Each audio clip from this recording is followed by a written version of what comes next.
Hey guys, it is Wednesday afternoon. I'm back out here where the brush piles and stuff's at, and he wants me to go in and retighten the brush piles. He started them, and he wants me to go ahead and retighten them up, get some more burn up. So anyway, this isn't gonna be much of a video, but at least it'll be, you know, something. The wind's out of the north, and with this being an open machine, when you're stirring these brush piles, you got to be careful, or you will absolutely just get blasted with ash. So all of my pushing is going to be coming from the north, pushing south, so keep kind of help alleviate any crap. Otherwise I'll just be blacker than ace of spades if I ain't careful. So anyway, we're gonna let the D6 warm up a little bit, and we'll see what we can't do here.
wipe you off here.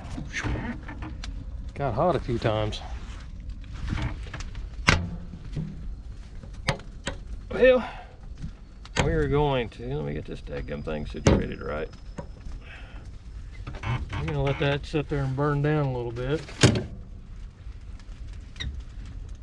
And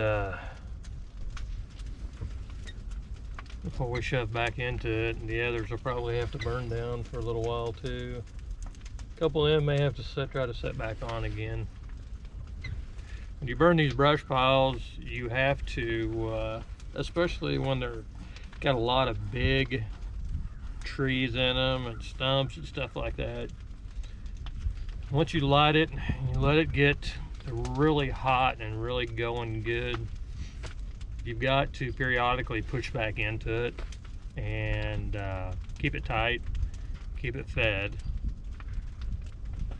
and in order for it to, you know, the majority of it to burn up. It's just always a good practice. It's the way I've always done it all these years, and I usually do pretty well with my brush piles. Most of the piling I do with the 953. I'm just able to get a higher pile that way. This D6, not so much. All those last couple of videos I had, if you noticed, I continually rolled. If I took a big old pile with me, as you've seen, as I got kind of closer to the pile and stuff, I would start rolling it. I'd start rolling that bunch that I was taking with me, and what that does is helps tighten it up. Helps also get, you know, the dirt out of it as well, so you're not taking a bunch of dirt to the pile. If you notice, these piles that I piled had very little dirt in them whatsoever. I was taught that by an old timer years ago, and I just kind of took it upon myself to kind of fine tune things and come up with my own way of doing it. You know, people, operators, you know, they tweak things that they were taught years ago, and they tweak it to their style. I mean, not everybody that operates a machine does things the same way. As long as the end result's the same, that's all that matters. You know, I don't do things the same way as somebody else, and vice versa. But anyway, like I said, yeah, the goal is just to keep everything tight and keep it high, and that way it generates heat. The more heat you got, the more things are going to burn up, less cleanup that you have at the very end.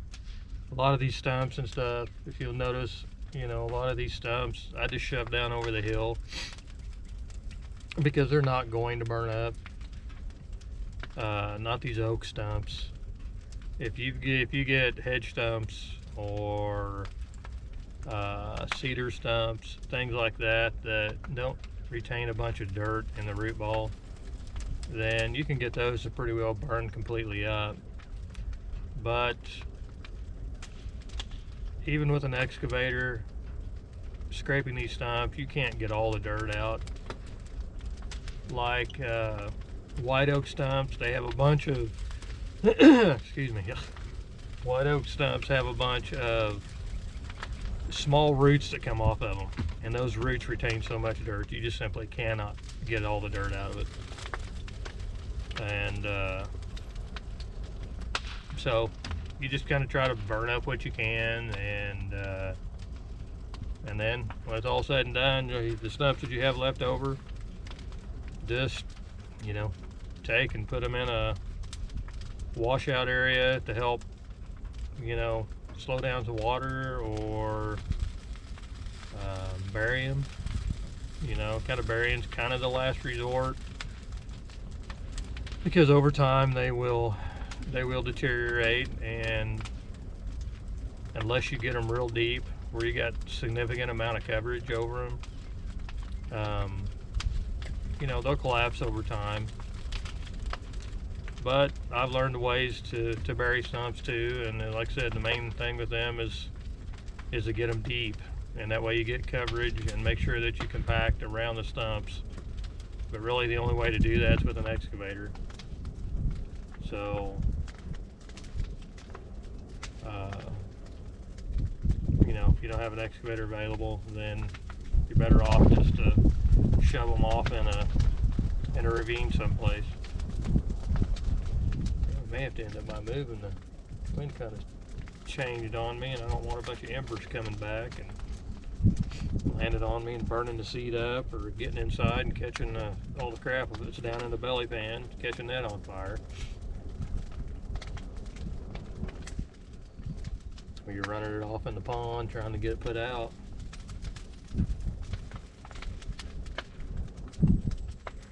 But that old pile's pretty hot.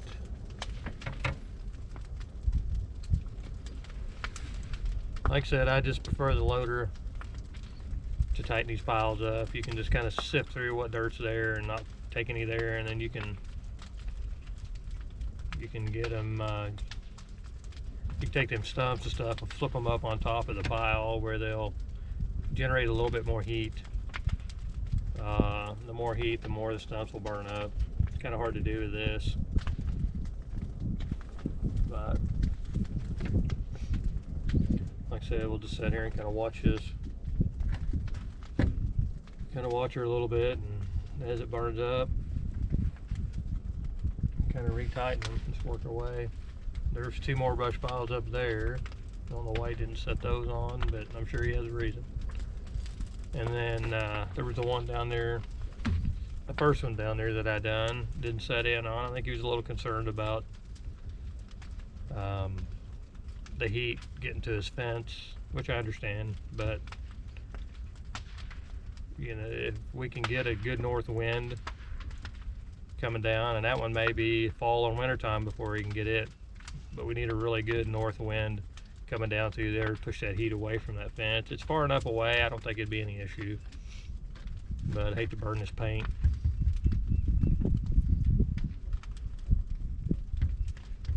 But anyway, we'll just kind of sit here a little bit and let that kind of burn down a little bit, and then we'll kind of work our way back. That's probably about all that we can do for today. He does have a skid steer, but it's got rubber tracks on it, and rubber's not so good in the, you know, in a brush pile when it's burning.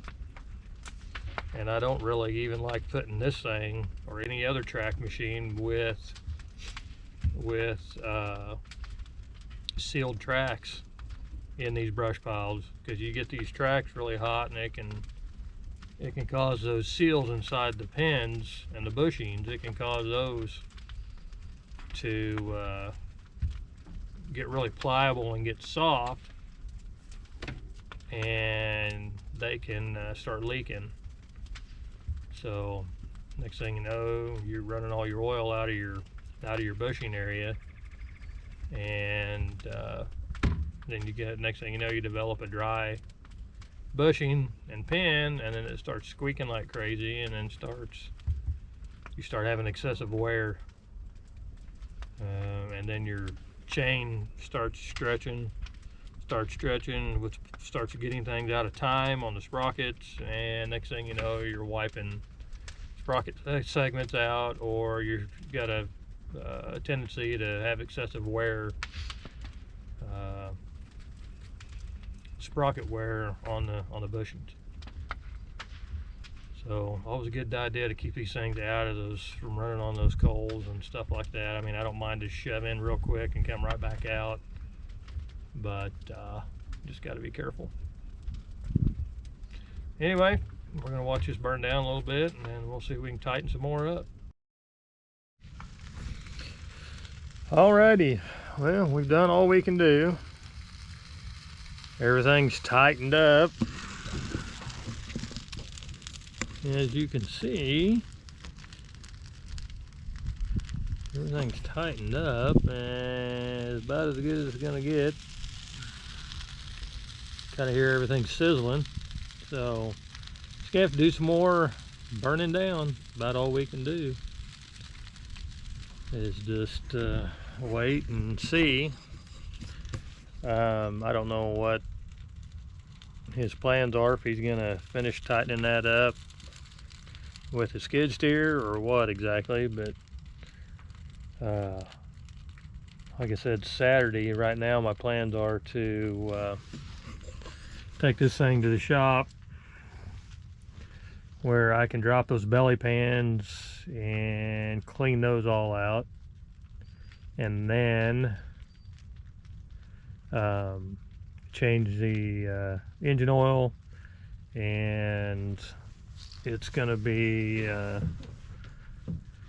due to have the transmission filter changed as well. So I'll change the transmission filter as a cartridge filter right over there by where the blade control lever's at. Right there, you lift that up, and underneath there's a port there, so to speak, that has like 8 bolts on it, and you take those 8 bolts off and that filter is underneath there. And so we'll get that changed out as well. When I got this machine, I changed every fluid in it with the exception of the finals, and while I've got the machine there to shop, I'll probably go ahead and drain those finals and change those as well. But the oil in there looked really, really good. There was no metal or anything in there with the magnetic plugs, so I wasn't too awful concerned about that. But what I'll probably do is go ahead and change them. Not going to hurt anything. I've got the oil already. And then, like I said, change engine oil, and then the transmission filter. The transmission oil, when I got it, the transmission oil was horrendous. The guy that owned this machine was, I mean, he was an absolute stickler about maintenance, and he really took really good care of things. But my guess is on the transmission oil is these boy, I just tore the crap out of that ground, didn't I? Holy cow. On these machines, as you can see, I think you can see, it has 6 individual radiator cores. These 6 individual radiator cores, oh crap, there's a bird's nest right there. I wonder if that's been in here since here, or if that was in there since the range job. I wonder, I haven't paid any attention. But there's, looks like 5 or 6 eggs in there. God, I hate that. Anyway, there's 6 radiator cores here, and some of these radiator cores have been changed at some time.